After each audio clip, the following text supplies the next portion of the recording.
Mesdames et messieurs, bonsoir et bienvenue dans votre journal local. À la une aujourd'hui, la venue à Toulouse des membres de l'Institut Bosphore. Le congrès mondial sur les essais thérapeutiques et la maladie d'Alzheimer se déroule jusqu'à vendredi dans la ville rose.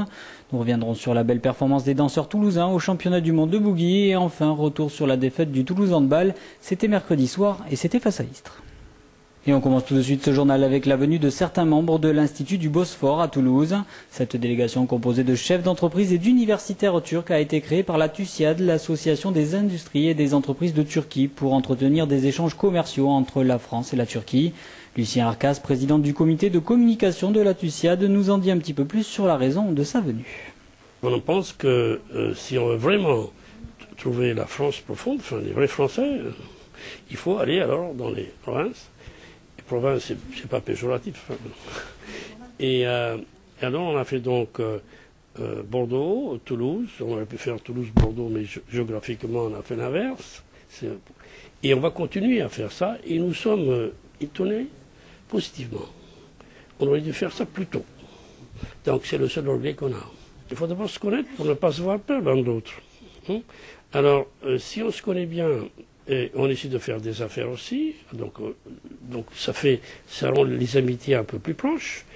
Et puis dès qu'on est amis, on se connaît bien, il n'y a pas de raison pour ne pas être ensemble. On ne peut pas vouloir être ensemble d'abord pour se connaître ensuite. Il faut se connaître d'abord pour être ensemble ensuite. C'est ça l'idée. Alors, connaître des Parisiens, bon d'accord, ils nous connaissent, assez bien. Et puis le reste de la France. Comment est-ce qu'on va faire? Donc on va continuer ceci, et on fera toutes les régions. Et on est étonné de la beauté des sites et des personnes. Donc peut-être que c'est un bon début, ça, à mon avis. Santé à présent, Toulouse est la capitale mondiale de l'Alzheimer et du vieillissement jusqu'à vendredi. L'occasion pour les spécialistes de la ville d'accueillir leurs homologues étrangers les plus prestigieux. À l'issue de cet événement, les scientifiques présenteront un projet d'institut hospitalo-universitaire consacré au vieillissement et à la prévention de la dépendance.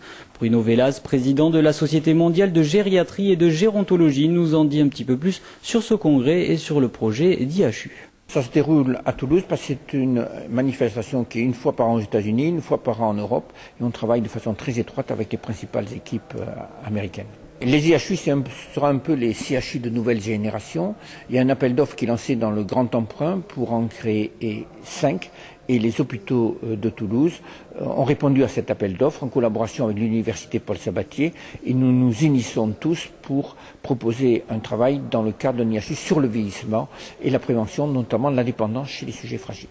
Le but, c'est d'être reconnu d'abord sous le dossier scientifique et après d'obtenir des financements pour développer donc l'institut et la spécialité.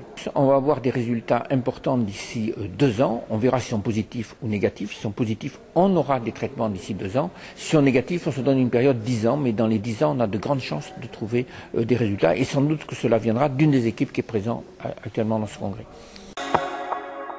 Et on passe tout de suite au sport et aujourd'hui il sera question de handball. En effet, après une trêve internationale de 10 jours, le championnat LNH a repris ses droits mercredi et Toulouse s'est lourdement incliné sur son parquet 26-31 face à Istres. Un match compliqué pour les protégés de Raphaël Gélan qui se voient dans l'obligation de gagner leur prochain match samedi soir face à Cesson pour ne pas revivre une saison galère.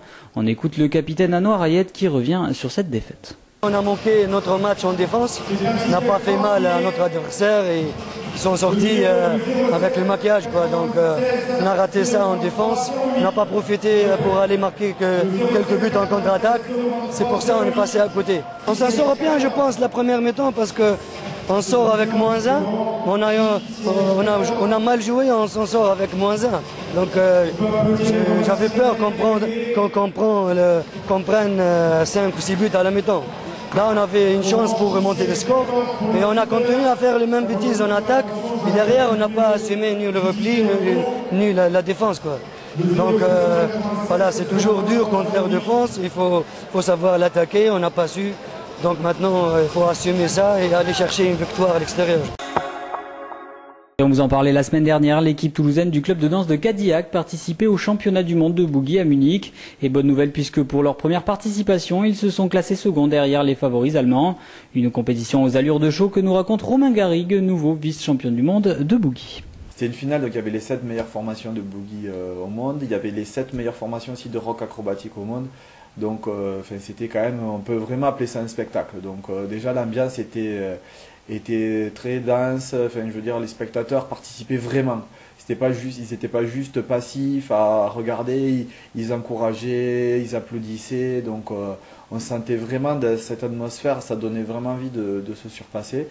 Donc du coup au niveau de l'énergie, enfin, on a donné largement plus qu'au premier passage. Au niveau de la Corée, au niveau de tout. Bon après il s'est trouvé que justement plus on donne et plus on a de risques de faire des petites fautes. Donc c'est ce qui s'est passé. À un moment dans la Corée il y a quelque chose qui est sorti un petit peu de ce qu'on faisait habituellement. Au final il se trouve que ça se voit pas trop visuellement, mais je pense que ça nous a pénalisé un petit peu. Mais à mon humble avis, ça a pas joué sur le verdict final qui a fait qu'on a quand même été vice-champion du monde. Voilà, c'est la fin de ce journal. Merci à vous de l'avoir suivi. Dans quelques instants, on se retrouve pour l'invité du jour. Ce soir, c'est Pékin Baran, membre fondateur du comité exécutif de l'Institut Bosphore.